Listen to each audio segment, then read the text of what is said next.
Tonight, Chief Justice takes on Speaker of Parliament, tearing into his interpretation of the Constitution in the vacant seats controversy. File your processes by close of day tomorrow. This is a constitutional crisis. We are living in a country where the parliament is not sitting. What is going on?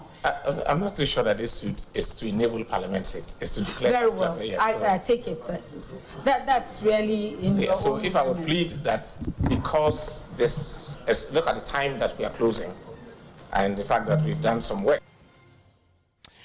We have all the latest from the drama at the Supreme Court as he threw out the Speaker's attempt to overturn an earlier decision by the court suspending his declaration of vacant 4 seats in the House. You want to stay with us for all that and more here on Top Story.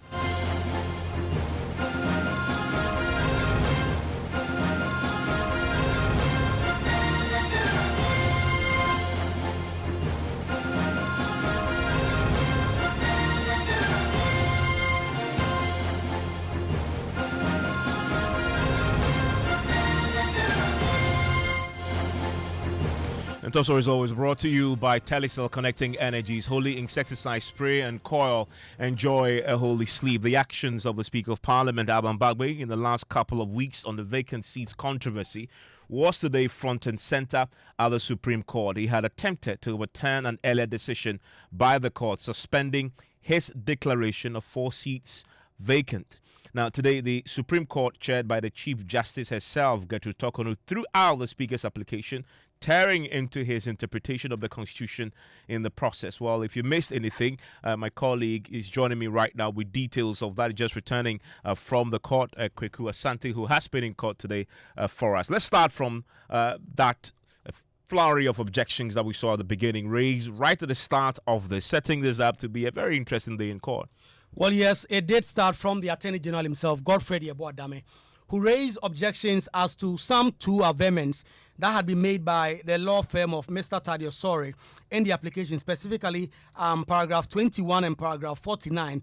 He said part of those were completely scandalous and that he did not believe that because of the weightier nature of this case, the lawyers should be making such an amendment. Let me quote for you part of the amendments that had been made.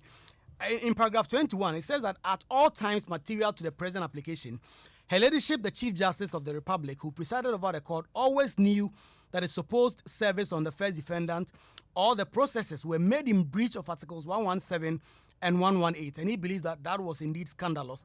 Then there was 49 as well. So those were the objections that were raised by the Attorney General. Then came Thaddeus Sorry, who had an objection of his own, objecting to the inclusion of Justice Enes Yaugaiwu, who he said was a former NPP parliamentary candidate in the Volta region, for which reason he must not be allowed to preside over this case. Listen to Thaddeus Sorry make his objection in the court.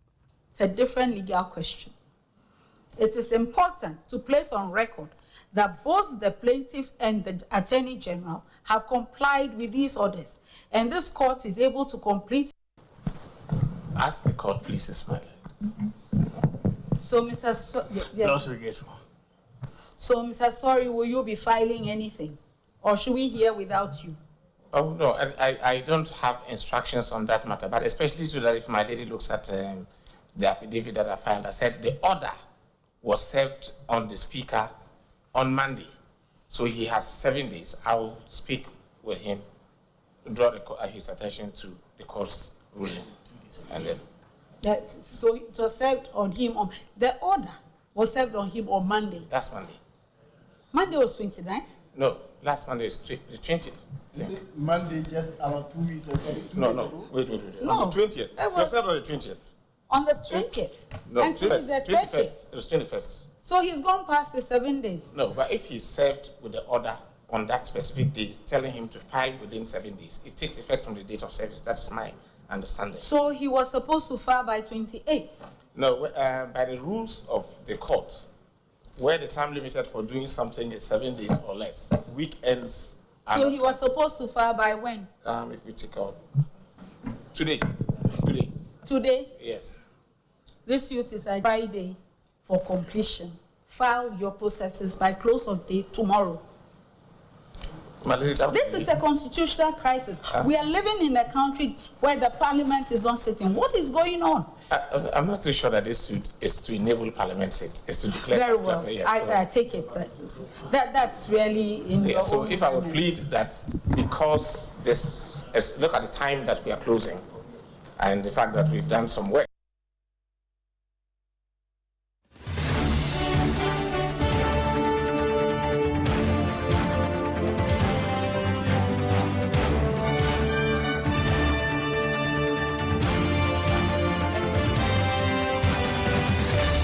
Hear from Tadio Sorry pretty shortly on that fundamental objection he raised about the what he suspected to be the political leanings of one of the Supreme Court judges on the bench today. We'll get into that pretty shortly. But what we've just heard there is the part that obviously shows how tense the moments were.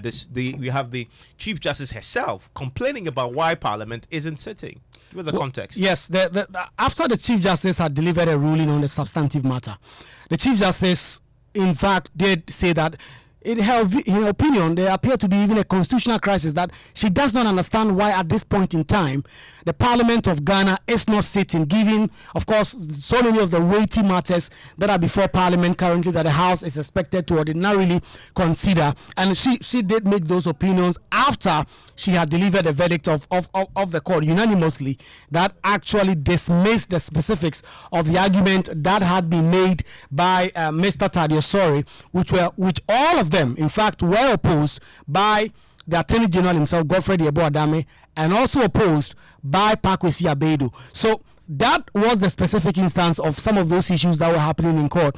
But back to the specifics of the argument that was made by Mr. Tadio Sorry as to why he believed that Justice Ernest Yao Gayewu, given that he believed he served as a member of the New Patriotic Party before his elevation onto the Supreme Court bench, should not be part of the persons that were adjudicating this matter in this case. He did make that case. He sought to get the court to understand him and actually ask Justice Ernest Yao Gayewu to recuse himself. He was unsuccessful because the court did cite a number of persons, and in fact the Chief Justice cited Justice Gabriel Praman, a former PNC General Secretary. He also cited Justice Bodi, who is a High Court judge in the Volta region, who also used to be an NDC MP in the 90s. I mean, so he cited the point those, is that the fact that that judge in question, yes, the Supreme Court judge, used to be a parliamentary candidate. This is a matter of fact. It's a matter of fact, and the court actually took judicial notice of that. But then she went ahead and you are in Parliament. Yeah. I mean, there's just some context here. Yeah. I mean, because this is something that we also played out in Parliament. Yes. His nomination, confirmation, was held up for a long time. Yes. Because the NDC side were objecting because of his previous association with the MPP. Well, yes, ultimately even had to come down to a last-minute vote that invariably he won, because some NDC MPs actually did vote for him when it came to that secret vote that was held in Parliament. And so the NDC MPs had made the case strongly from the appointment committee that there was absolutely no way they were going to allow Justice Ernest Yao Gayewu, who they said had political leanings, to actually go ahead and then, as it were, be allowed to go onto the Supreme Court. When it did come up, the Chief Justice did rule that when it comes to these matters, they do believe that Justice Ernest Yao Gayewu was in a very unique position to be able to actually adjudicate on this matter, because according to them, there were so many other persons that have certain political leanings. They perhaps may have abandoned it, and as we speak are currently on the higher court. So the Chief Justice made that ruling, CJ rule, that's one where he makes the point and says that because of these key issues, there was no way Justice Ernest Yao Gayewu was going to recuse himself. To the preliminary objections raised to paragraphs 21 and 49 of applicant's affidavit will be addressed in the final ruling on this application. On the objection to a panel member being a former member of a political party, this court must take judicial notice of the fact that within the ranks of the Superior Courts is a former member of Parliament for the National Democratic Congress, a former General Secretary of the People's National Convention, it should be well understood that when Parliament approves a qualified citizen to be a justice of the superior courts, pursuant to Article 1284, the representatives of this country have appreciated the ability of that qualified person to contribute to justice delivery in the country. Second, the subject matter of this suit before this court is a constitutional dispute and not a matter involving political parties. The objection is therefore misconceived. Move your application. So what was his main application? Well, then he proceeds to actually make the case for why he believes that the Supreme Court must vacate its order. That order that stayed the hands of the Speaker, that ruling of the Speaker of Parliament declaring 4 seats vacant. He says the writ filed by Alexander Afenyo-Markin and his lawyers is incurably flawed. He does not believe that the Supreme Court had jurisdiction to hear this matter. The Supreme Court could not have stayed the ruling of the Speaker of Parliament because it was not a court. And that again, the ex parte application that was made and which the court granted was made in breach of natural justice. And also, finally, that the orders should not have exceeded the 10 days that the court granted. The writ or the processes on the basis of which the court's jurisdiction was invoked for the order are void because they were filed in violation of the rules of the courts. The rules of the court are within the cognizance of the court, so I will not belabor them. But it's important to state right from the outset that they concede the fact that the processes were filed contrary to the rules of the courts. But all they are saying in the affidavit of opposition is that the court is capable of carrying, not by reference to Rule 79 of the rules of the court, but Order 81 of the High Court rules. But we are saying that that irregularity is incurable. That even if it were curable, which it is not, the court's jurisdiction, substantive jurisdiction, to entertain the matter as a whole was not properly invoked. Was not properly invoked because the court lacked jurisdiction to entertain the matter as a matter, the purpose of which is to determine whether or not the seat of a member of parliament is vacant. That matter belongs exclusively to the jurisdiction of the High Court. And this court has affirmed that consistently, not deviated in one, that if it has to do with the membership of a person in parliament, that belongs in the realm of the High Court, not this court. But I want to emphasize the point that, admittedly, in every instance, they would say that the facts on the basis of which they are before this court arise. There will be a dispute between two people regarding whether or not the person properly is a member of parliament or not. And that has to be determined by reference to the constitutional provisions. It won't make it a dispute properly invoking the original jurisdiction of the court. Well, what was the position of the Attorney General? Well, the Attorney General came in with quite some strong words. He said that the application is offensive to the rules of court. It's completely unknown. The court should completely throw it out. In fact, he took on the way and manner the lawyers for the Speaker of Parliament had sought to sort of abuse the process of court to try and get the court to give them a favorable ruling. Respectfully, the instant application seeks an order setting aside the process and proceedings of the court and vacating the order of the court. Respectfully, the decision in question was in exercise of right. Respectfully, Article 133 clause 1, the review. 133, I'm sorry. 133, the review is of the court. Respectfully, my contention is that this provision is a rule under which a person aggrieved by a decision of the court comes by to seek a review operation of the decision, the instant application is not an application for review. It doesn't invoke the court's review powers, and is therefore unknown to the laws governing the decision of the court. Especially Article 134 also vests the Supreme Court with the same powers of review of a decision of a single justice. Indeed, the decision in question was not by a single justice. But the point I seek to make is that whenever a decision of the court is being sought to be reviewed, varied, or discharged, the procedure for doing so is as set out in the Constitution. And this is not an invocation of any of those procedures. The second point we make is that the application mixes up grounds for a substantive defense to the action with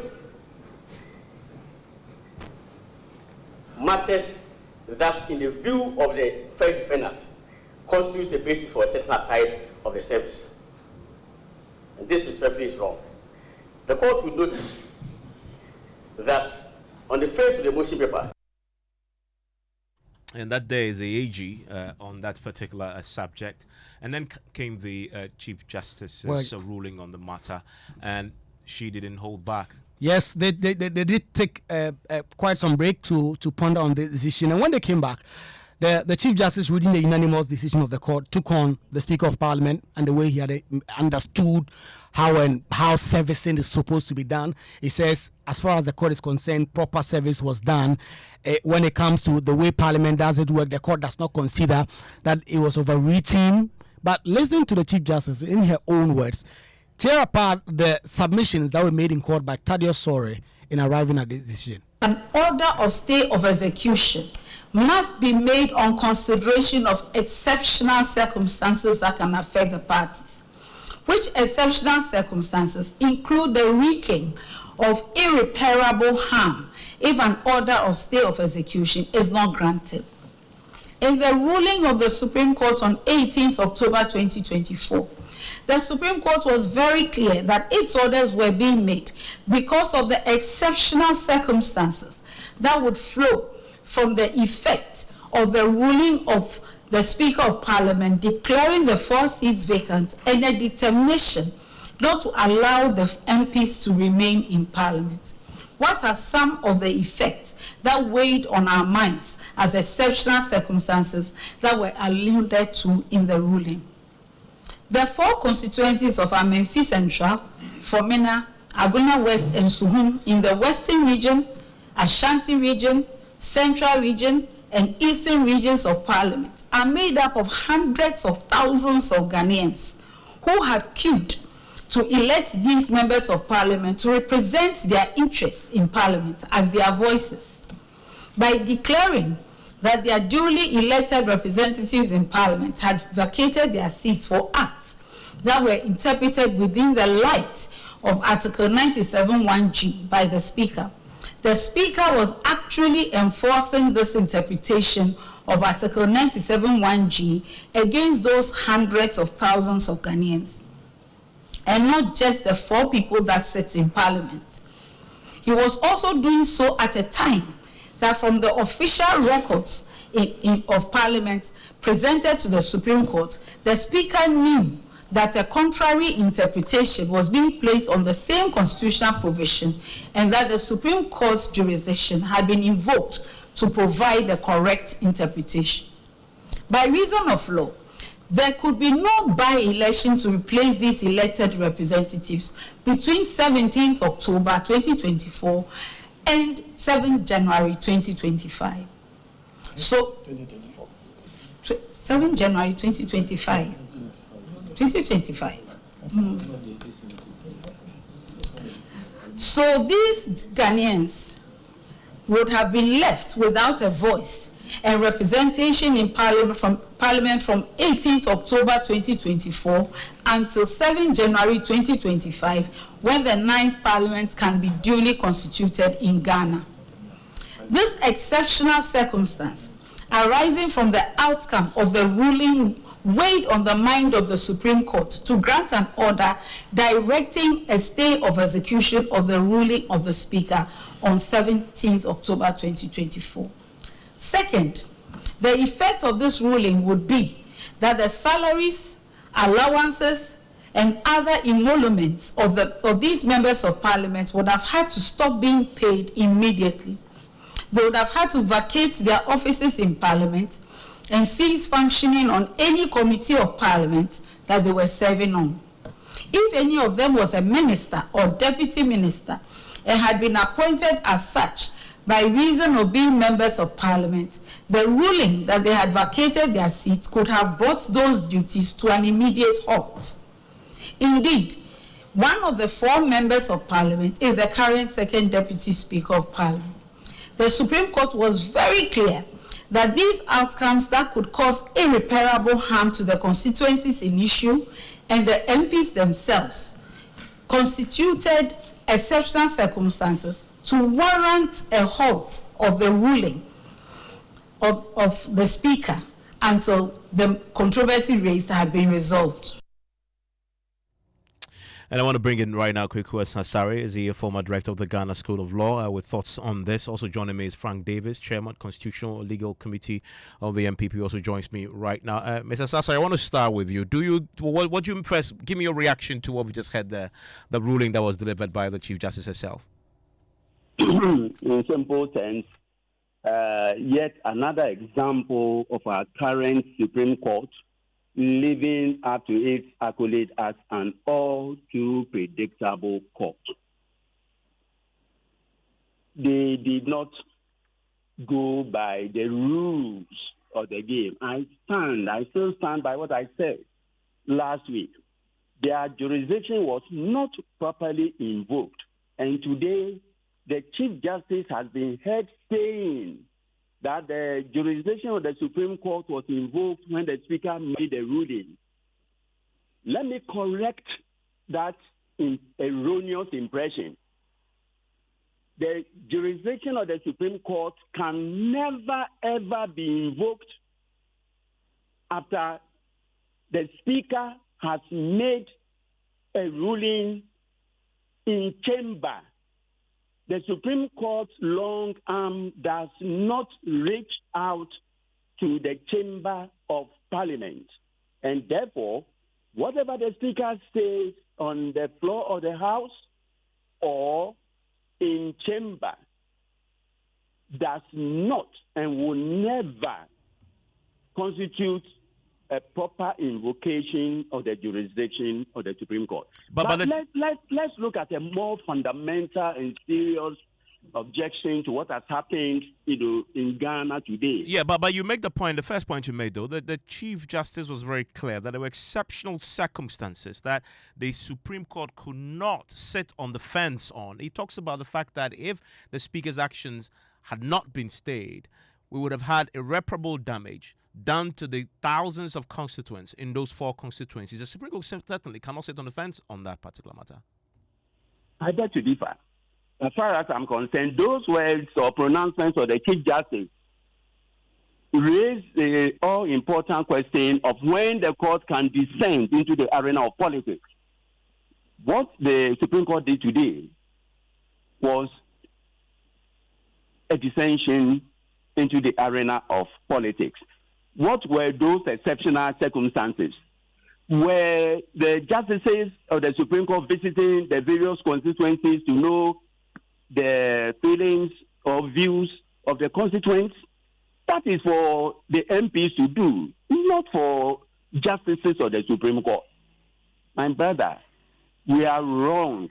I think that for once, let every Ghanaian stand up to defend the Constitution. Some of these pronouncements will do more harm than good. We have a crucial election next month. This is not the time for justices of the Supreme Court appointed by the ruling government to say thank you outgoing government. We are sick and tired of this thing happening in Ghana, and nobody says anything. For now, for the present generation, we will speak for them. The Supreme Court has no business entering the arena of Parliament. Now, if those constituents have any grievances, they should, pour their adverts onto their MPs who knew the political consequences of the cha-cha or ludo that they were playing.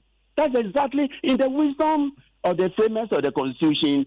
There are certain extenuating circumstances that will call into question, whether or not the Speaker should declare, certain vacancies, certain seats vacant, and that's exactly what he did.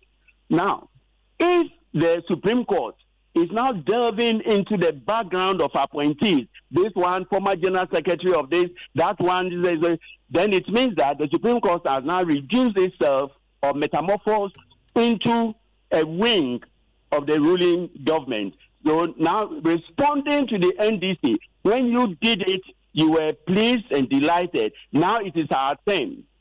What are we saying? Stay with me. I want to bring in Frank Davis. Frank Davis, you agree with that? Good evening first to your esteemed listeners and cherished viewers. I rather would hope, even, that you give me the same length of time you've given to Mr. Sassan, because he's made some very, very, very, very worrying and troubling statements. I mean, and let me respond. Don't interrupt me, with all due respect. Now, in the first place, Mr. Ansasari is a very senior member of our bar. I hold a lot of respect for him, being the director of the law school and being involved in the administration and education of lawyers in this country. For Mr. Ansasari to come on radio, senior lawyer, to come and say that the Supreme Court has become as predictable as he said, I mean, it's unfortunate. It is really unfortunate, but I will expect that Mr. Ansasari, as senior as he is, even when he wants to disagree with the Supreme Court, it will be purely on matters of law, and not this kind of language. How predictable is the Supreme Court? So when matters go before the Supreme Court should look at one end of the pale and give a decision which is not backed by law. And Mr. Ansasari wants to say that because the present members of the Supreme Court bench have been appointed by this government, then that Supreme Court is useless. So when vacancies, I'm asking Mr. Ansasari, as a senior lawyer and a trained one as that when vacancies occur on the Supreme Court bench, who was supposed to appoint them? Him? When vacancies occurred on the Supreme Court bench, who was to appoint them? Him? At all material times, who has appointed justices to the Supreme Court? Mr. Ansasari. Who has appointed justices to the Supreme Court? Hello? If Mr. Ansasari was in court today, I'm listening, yes. He would have been fixed with knowledge. Why the ruling which was handed. He didn't come to court. He should have come to listen to the recent ruling of the Supreme Court bench. And now, let me tell you something. When he says the Supreme Court has become a political wing, and that the Supreme Court is now calling out members of the bench who have once upon a time been members of parliament and have been secretary generals of political parties. Now, who raised that objection? Mr. Ansasari, who raised that objection? It was Thaddeus Sorry who raised an objection against Justice NSJ that he should not be on the bench because he was once upon a time a member of a political party. And the Chief Justice, in her ruling, said this is not novel. They are present members of the judicial service and on the bench who have been members of parliament, of the NDC, and general secretaries of political parties. How does the Supreme Court, by this, descend into the arena of politics? And if Mr. Ansasari is saying that the Supreme Court has turned into a political chamber, I don't understand him. Because most of the cases which are taken to the Supreme Court are political cases. Is the Supreme Court not a policy court? Mr. Ansasari, is the Supreme Court not? And senior ones as that. We should not learn ourselves to this because we are not teaching the young ones any good thing. Well, Mr. Davis, he also makes a fundamental substantive point, and I've heard other legal luminaries make the point too, that the Supreme Court has a 40-year jurisprudence around not answering that political question, that entering into the arena of Parliament and allowing Parliament as a master of its own rules to dictate what happens there. And the view there is that the Supreme Court, in doing what they've done now, is simply entering into an arena that then opens itself up for this exact criticism. Even that, I don't know who you refer to as legal luminaries. You people say this, you say this and get away with it. Who are those legal luminaries? Who are those legal luminaries in your estimation? People you interview, they call themselves eminent lawyers, legal luminaries. Who are they? No, let me tell you, there is no parliamentary supremacy in Ghana. There is no parliamentary supremacy in Ghana. Okay? Parliament is a master of its proceedings. Let's get the distinction. Parliament is a master of its proceedings, but Parliament is not the master of the laws of this country. It is the Supreme Court which has the sole privilege of interpreting and enforcing the Constitution of this country. So if the Speaker descends into the arena of interpretation, Article 97, 1G, it's not a football point. I mean, are you disagreeing with the point, long-held view, that the courts have traditionally restricted and refrained from answering that political question? You don't want to listen to me and understand. I'm asking a simple question. When you read Article 2 of the Constitution, you'll not be asking me this question again. If look, the Constitution is sui generis. It is a unique document which is interpreted according to the dictates of its character, the distinct dictates of its character. So if matters arise and it calls for constitutional interpretation, where should the people go? To Parliament? Even if the President is answerable and amenable to the directives and orders of the Supreme Court, which other person in this country is not? Which other person in this country is not? Answer me. In Article 2, if the President disobeys any directive order of the Supreme Court, he is liable for impeachment. So is the Vice President. Any other person who does that suffers the penalty of high crime. And do you know the offense? Do you know what it carries? So many people, yes, Parliament is a master of its proceedings. But Parliament is not the master of the laws of this country. Stay with me. Sorry, he has a point there, does he not? That you make the point about the courts traditionally wanting to enter into that arena. But there are unique, exceptional circumstances, to use the words of the Supreme Court on this particular matter, especially in a jurisdiction where we don't have parliamentary supremacy like we have in the UK. And rightly so, the Supreme Court today, having examined the facts, thought it is a matter that they should weigh in. And in fact, the Speaker was in the arena of interpreting the Constitution on Article 97G. And that rightly is the domain and the preserve of the Supreme Court. Mr. Hello? Lazari? Yes. No, and I'm saying that I beg to differ.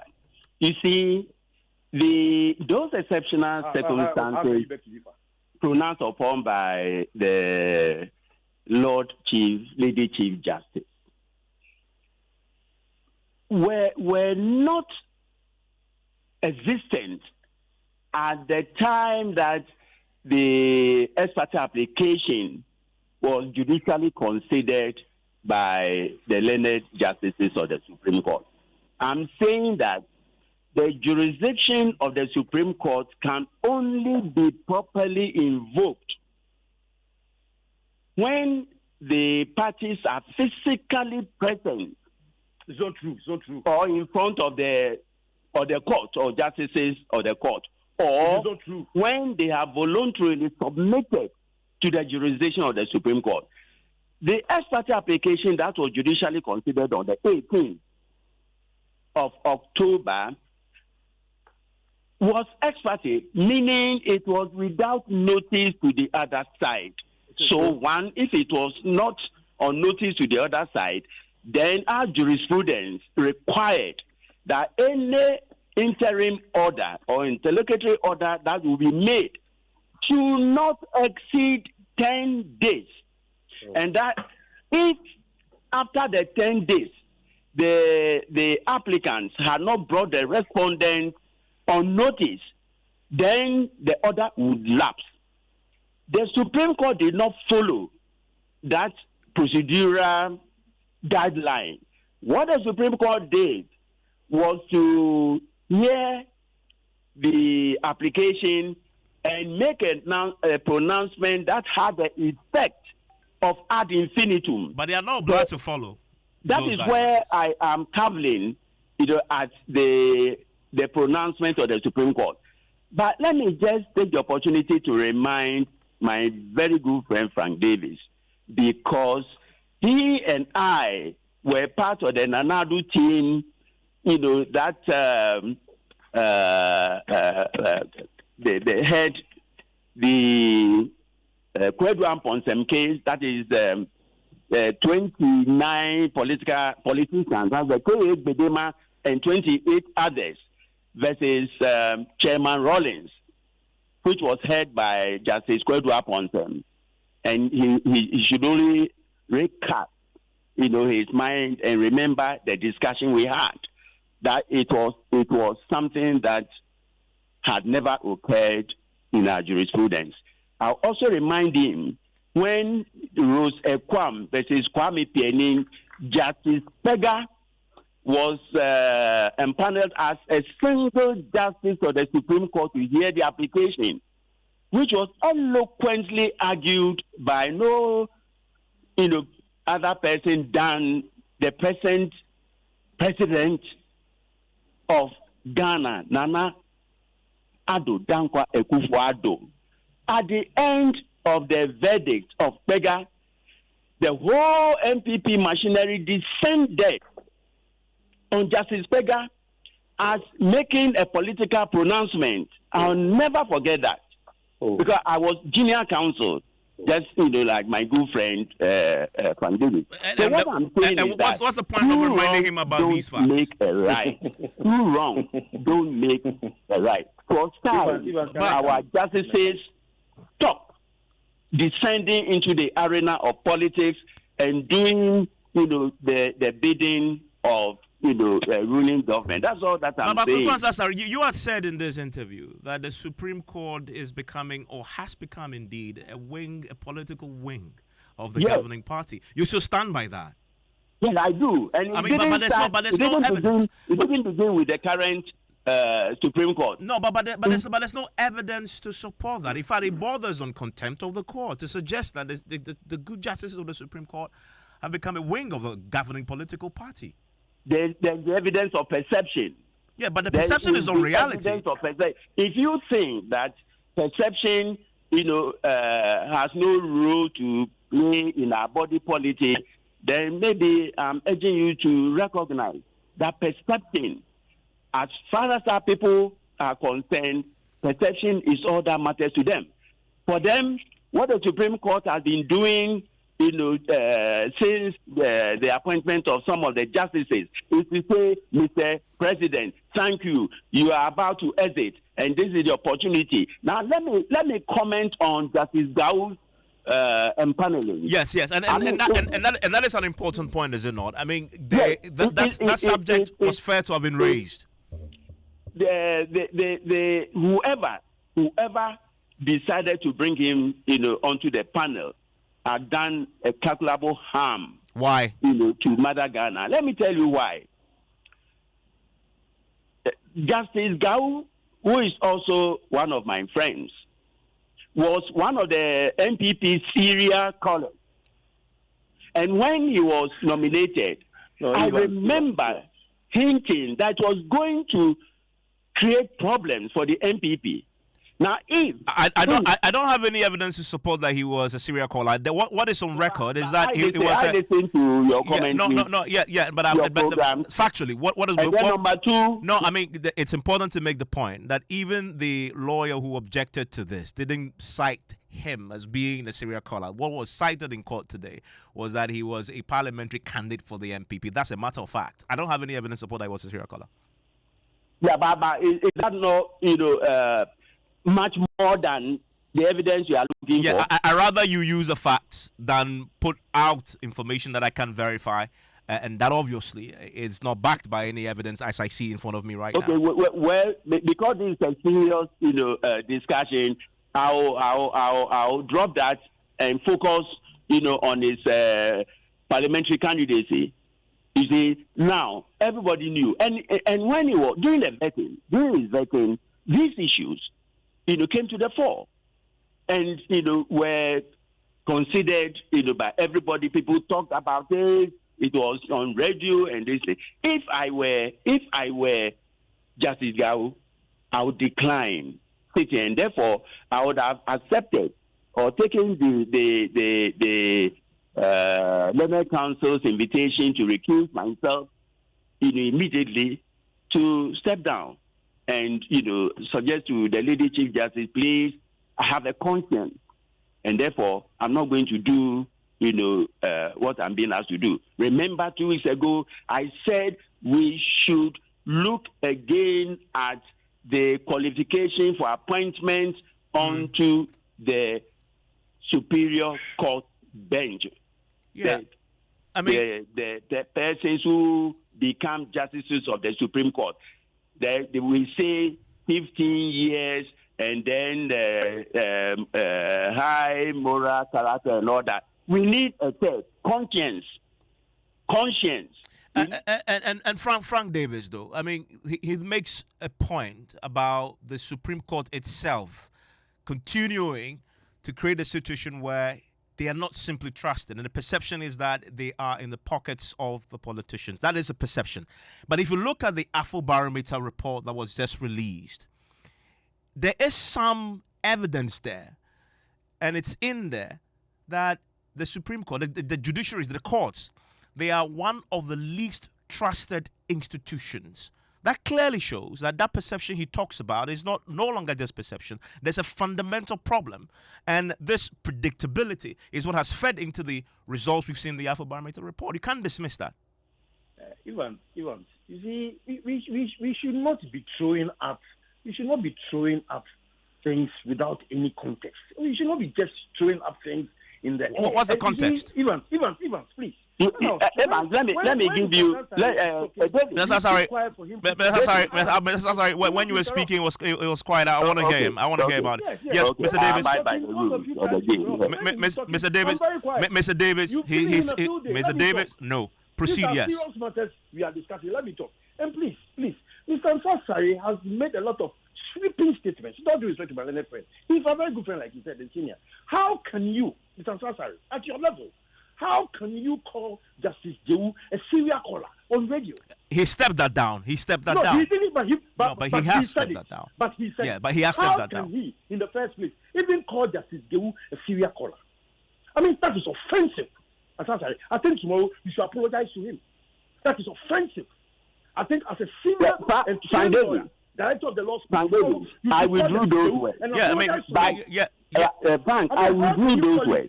But more importantly, I'm saying that. Frank, Mr. Asasari, allow him to make his point. And yes, you stepped that down. I pointed that to him. I want you to make his substantive point now. Mr. Davis? You shouldn't interrupt me, please. When he was talking, I was quiet. I never interrupted him. Okay, sorry. You go on. Sorry. Now, Mr. Asasari is treading a very dangerous path, a very troubling. So, Mr. Asasari is saying that when we had the 2013 election petition, and Atukuba, who was appointed by the NDC, when we had that election petition, because Justice Atukuba was the president of the panel, and because he had been appointed by the NDC, he skewed judgment in favor of the NDC, Mr. Asasari. And that was not a political discourse. I mean, come on. You see, let's get over. So, Mr. Asasari, you qualify to be a justice on the Supreme Court, so as I also qualify. Are you trying to say that because of our political leanings, if today I decide to elevate myself to the bench of the Supreme Court, Because I once upon a time associated myself with the MPP, I should not go to the bench. Come on, Mr. Sasari, come on, please. We are lawyers first before we become judges. We are lawyers before we become judges. No, but Mr. Davis, you're missing the point about the case in question. Nobody has said you can go onto the Supreme Court if you are known to be associated with the party in the past. In fact, the Supreme Court was rightly pointing out today that Scott Palmer, who was appointed by the John Mahama, was a former General Secretary of the PNC. He's on the Supreme Court. But on this particular matter, how highly politically charged it is within the context of an election which is just over 30 days away, was it right to have on this panel a former parliamentary candidate of the MPP? There was nothing, absolutely nothing wrong with it. Nothing wrong, nothing. Absolutely nothing, zero wrong with it. Now, the justices who sat on the 2013, on the 20 election petition, presidential election petition, they were not justices. Yeah, I mean, Frank David, justice must not only be done, it must be seen to have been done. I'm saying that there is nothing wrong. If the man has gone for constitutional vetting, he has been vetted by Parliament. And he's now a justice of the Supreme Court. Nobody can stop him from sitting on any case. Not anti-Sarich diffusions on radio. Nobody. The Chief Justice has the sole prerogative to empanel the justices who sit on cases in the Supreme Court. And if Justice Dewu have been empaneled, he has no business recusing himself. I mean, we should stop this. So let me ask a question. When Atuforsin's case went to the Court of Appeal, and the Court of Appeal rightfully, in their judgment, acquitted and discharged Atuforsin and Dakpa. There was nothing wrong with it. There was nothing wrong with it. Those justices were not appointed during the time of the MPP. When they acquitted and discharged Dakpa and Atuforsin, there was nothing, absolutely nothing wrong with it. They were the best justices in this country. You see, don't let us start doing this business of Afrobarometer and whatever. Where do they get their sources from? Look, if a matter are you questioning the integrity of that Afrobarometer report, Frank Davis? I'm saying, where did they get their sources from? I mean, it's obvious. They spoke to Ghanaians across the country. How many Ghanaians did they speak to? How many Ghanaians? How many? Frank Davis, you see, you're questioning the Afrobarometer report accepted across the continent as preeminent research. We are setting dangerous precedents. Because the perception that the Supreme Court is planned or the Supreme Court is political, I mean, I believe it's the most notorious perception that has been made. And me, Frank Davis, as a trained lawyer, I'll never stand up for this. Mr. Davis, thank you very much. Quick one, sorry. Thank you very much, gentlemen. And that's Frank Davis, the chairman of the Constitutional Legal Committee of MPP. Quick one, sorry.